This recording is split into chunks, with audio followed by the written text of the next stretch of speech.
It is Country Viewpoint here on Flow FM, and recently, it was just over a week ago now, the winners of this year's Farmer of the Year Awards were announced. That's the overall winner and various category winners, and one of those winners is on our patch here across our Flow family. On the Yorke Peninsula is Clinton Centre. Now, that is a location. That's not a name, a person's name. It's, I guess, on the top part of YP. We'll find out exactly where it is in a moment, because one of our winners in the technology category is Matthew Davey, and he joins me on the line right now. Matthew, welcome to Country Viewpoint.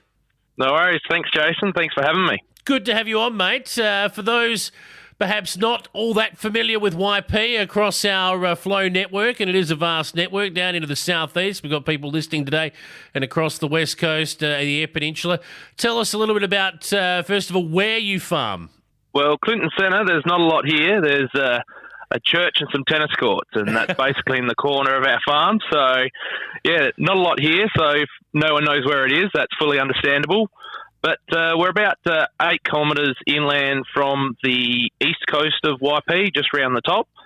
So, and we do pretty well around 4,000 acres here, and we've got a little bit land further in towards Arthur and Maitland as well. So we're spread out a little bit, but it's pretty good. So just east of Arthur. Yeah, that's it. Just east of Arthur, pretty much, and some pretty good fishing about 8 kilometres away from where you are too, I believe. Oh, yeah, though we don't seem to get out in the water quite as much as we used to. We always seem to be stuck in a tractor spraying. But, yeah, it's plenty of time spent out on the water getting a few fish. Well, I believe you've been working on that, hence the Technology Award, which we'll get to in a moment. But before we talk about that, what's the season been like so far? How have you started off, and what have you got in this year? Well, it's been another bit of a roller coaster of a year. We probably had another driest summer ever, and not much summer spraying was done, which, you know, is a good thing and a bad thing. We don't get the moisture from the summer rains, but we also save on chemicals, so we can't complain too much there. And we had an extremely dry start to seeding, but in the last month it's really turned around and it's really quite wet at the moment. So, yeah, we're very optimistic about the way the season's going, and, yeah, we're never out of it. So it's just going to, hopefully it's all onwards and upwards from here. So, no, it's looking pretty good. This year we basically just have wheat and lentils in. Yep. So, but we do, depending on what the farms and the paddocks need, at times we've grown canola, beans, peas, barley. So we will mix it up just depending on what the soils and the paddocks are telling us we need to grow. Sure. All right. So a reasonable start, I guess you'd say, albeit a fairly late one to your average YP season. Yeah. It was.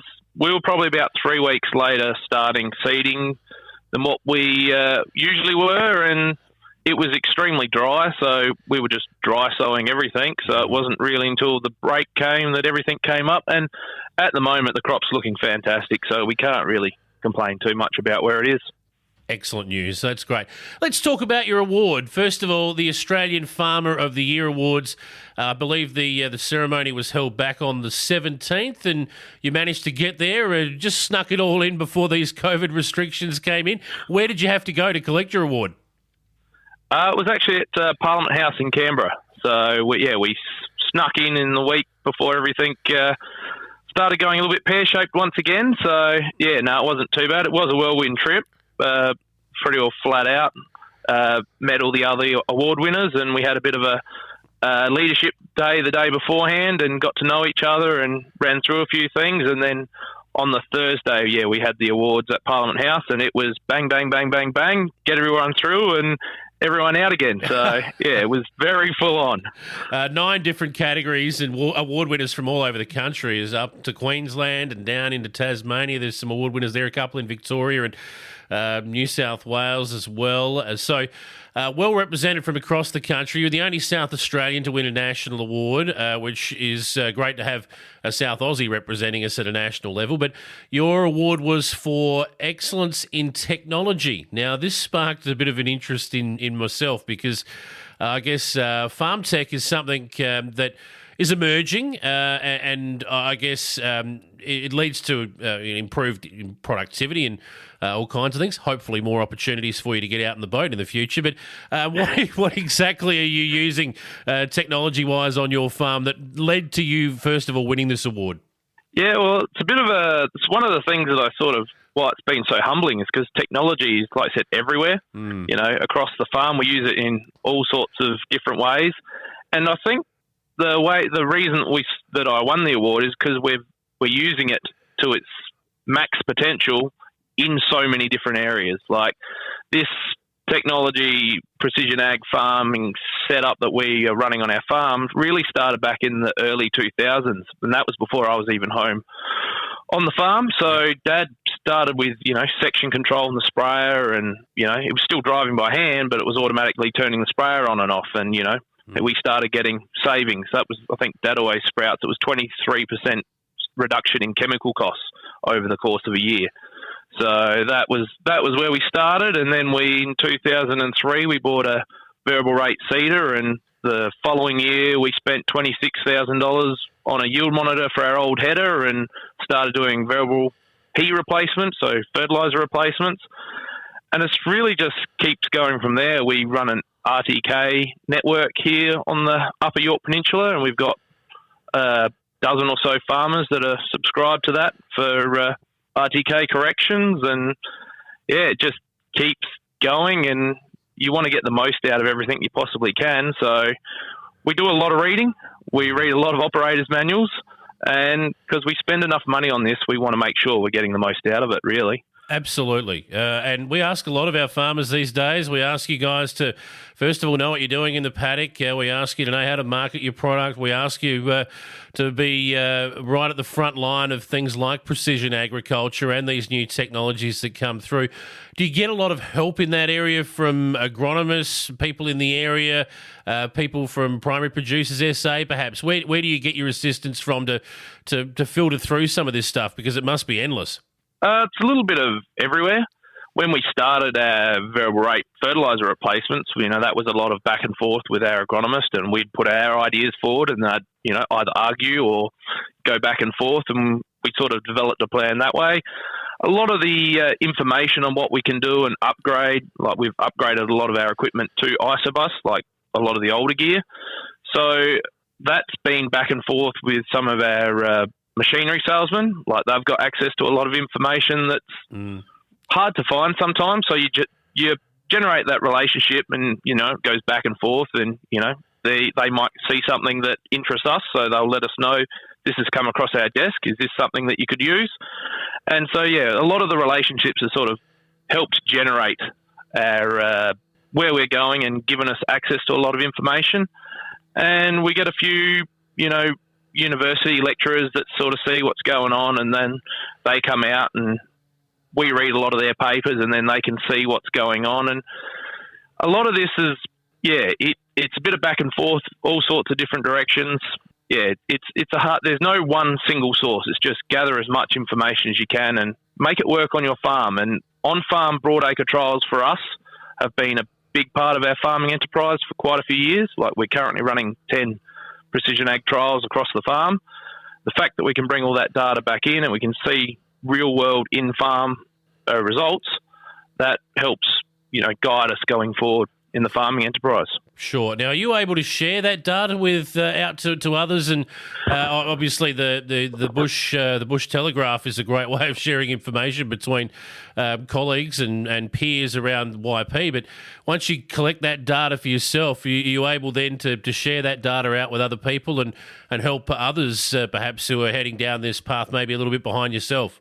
Yeah, well, we've some of the fertiliser trials that we've done, we actually did in conjunction with our agronomist and Syngenta.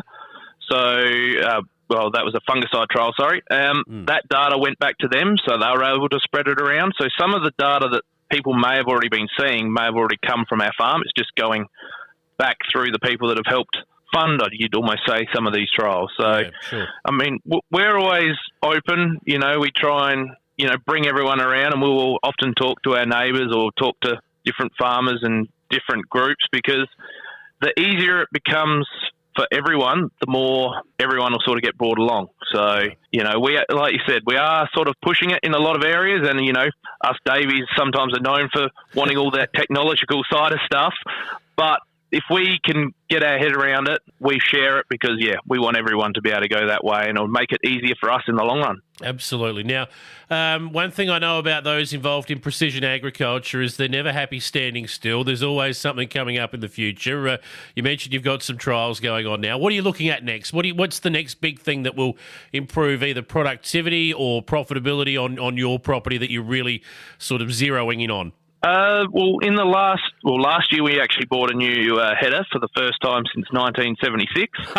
So that's we never thought we were going to be buying a new one, but due to the dealer bringing out a demo machine the year before, we're able to see all these new technologies coming and actually put values on everything. We actually ended up buying a new one, and we've got the Next Instruments crop scan protein machine fitted to the new machine. Right. So we've got a lot of nitrogen trials going on, so on farm, so we'll be able to see that. And we've still got long-term pea replacement trials that are still going. So we're always looking to add more liquids to our air seeder as well. We seem to be getting good results there. So it's just really our main focus at the moment is probably the plant health and root development. So that's the area we're sort of honing in on at the moment. Sure. Excellent. Well, that's great. We're going to catch up with you again in the future, hopefully, Matthew, and just talk about how things are going on your farm. But just to finish off with the awards themselves, how did you get nominated? Is it something where you nominate yourself? Did somebody else nominate you? How does it all work? Well, I was actually nominated by a couple of friends. Okay. So they did it sort of behind my back, but they weren't that sneaky about it. I was kind of aware they may have been up to something. And then because COVID came and the awards got so far pushed back, I just sort of forgot about it. And it wasn't until May this year that I got a phone call saying that I'd won this award, but it was just, got to keep it a secret. So, I was lucky enough to be nominated by my peers, and then to have a panel of independent judges go through all the nominations and put me on top was very, very humbling. So, it's been very, very surreal and a whirlwind trip, like I said earlier, and we'll see where we go. So certainly not a time-consuming process from your end, other than obviously the trip to Canberra and the whirlwind tour there, but you didn't have to jump through too many hoops to be involved in the awards as a nominee? No, I didn't. I think, a lot of the work was done by my friends, writing, putting in the application and the entry. So, I really appreciate what they did because, we don't do it for the awards. No. We do it because we love farming, and it's just really, really humbling experience to receive it. So, Well, congratulations, Matthew. Thoroughly deserved. Well done. And to anyone out there thinking of nominating someone for the Australian Farmer of the Year Awards, so you can go to their website to find out more details and keep tabs on it for when nominations open up for the next year's awards. That's Australian Farmer of the Year, or farmeroftheyear.com.au. Matthew, been great chatting with you, mate, and all the best for the coming season and the seasons ahead. Great work you're doing there on YP, and thanks for joining us here on Country Viewpoint today, mate. No worries. Thanks for having me, Jason.